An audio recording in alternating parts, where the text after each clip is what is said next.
Girl, you can't get too much shit. Spiritually, at least. I know, literally, I brought too much stuff outside. It's giving baggly, right? How do we lighten this load? Advocate in reverse. Embracing negative causes or committing to causes for personal gain. I feel like we're committing to negative causes in this particular one. And maybe the personal gain is that, like, it's giving, like, um, we want to be strong like ox, and so we got all this shit in our yoke.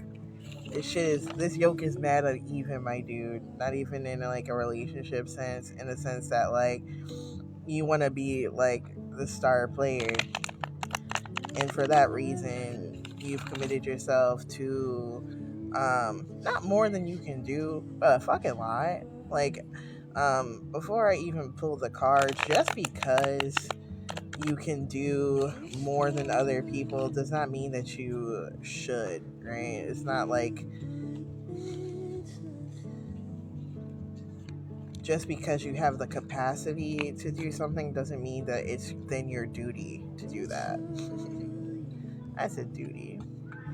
But like, let's get some constructive advice on how to kind of like move through that energy. So the Nine of Teacups in reverse is the first thing you want to do is like reevaluate your end goal. Like, make sure that what you are working towards now makes sense for who you are now, because some goals that you might have constructed as a child or like 5 years ago, 5 minutes ago, they might not be in alignment with your current energy, and that can cause a lot of confusion in mid-smashing when you do actually achieve goals and you're like, this sucks. It's because you didn't want it in the first place. That's going to involve like really tapping into and showing love to the parts of yourself that are unconventional and divergent from the norm, because they're going to kind of allow you to see that like maybe the goal of like, I don't know, just for example, like the American dream of like a house, a car, and 2.5 kids might not be your thing, right? You don't want to feel bad for it, like when you actually do get that shit, right? So you might realize you might want like a cunty apartment with a cute bathtub, and like your kids are like a cat and a boa constrictor who have a very like contentious relationship, right? And that's just as good. But you don't want to figure that out when you're like signing the mortgage. You know what I'm saying? Like for like a barn or some shit. It's like, damn, I gotta clean cow poop every day. The Hierophant coming out with the Emperor in reverse. There's a lot of people who are saying stuff that sounds really good, like in terms of advice, but they might not even feel empowered by the advice itself. They just like giving advice. Does that make sense? Like, so that the advice they give might not be grounded even in their reality or a reality that works for you. It might not be grounded in any kind of reality except for like, I love helping people. There's some fucking help. Throw away all your shoes, man.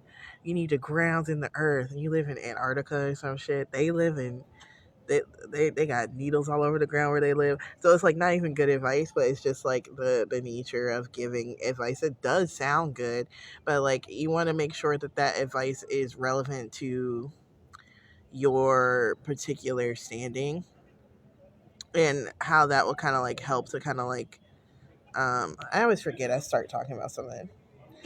How that helps to lighten up your load in general. Let me take it as these cards. Two of hedgehogs, two of teacups, six of spears in reverse. Because I feel like the biggest thing that's weighing on you is this anxiety that like you're not doing enough, and like you're not good enough for the people around you in your life.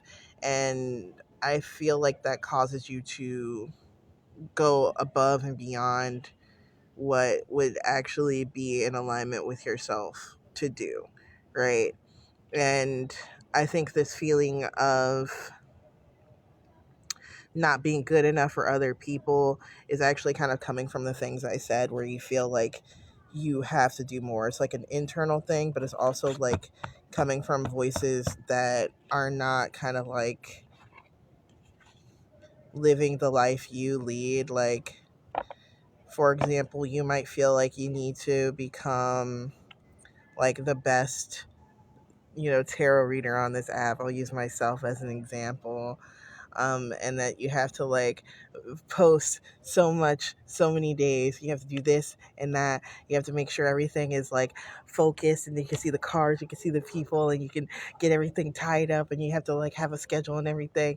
And then you realize that like the people who are your best fans are like literally in the back, like when you're not posting for weeks, being like, yes, give us nothing.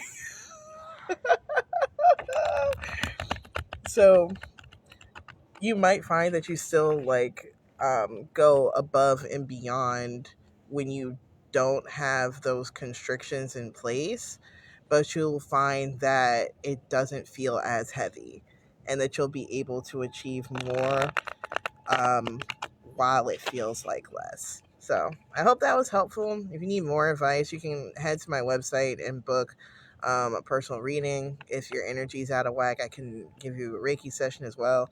If you want to laugh, look at the rest of my TikToks. If you want to see more like tarot readings, my YouTube's there. You want to bless me? There's so many ways to tip me, and a wish list and everything. If you want to bless yourself, just stay on this app for as long as you want. Screen time, that's a social construct. Scroll to your heart's content until you feel physically sick. Yeah, that's what the cards are saying. No, the cards are saying, shut the fuck up. The cards are saying, take this weird advice from this weird woman.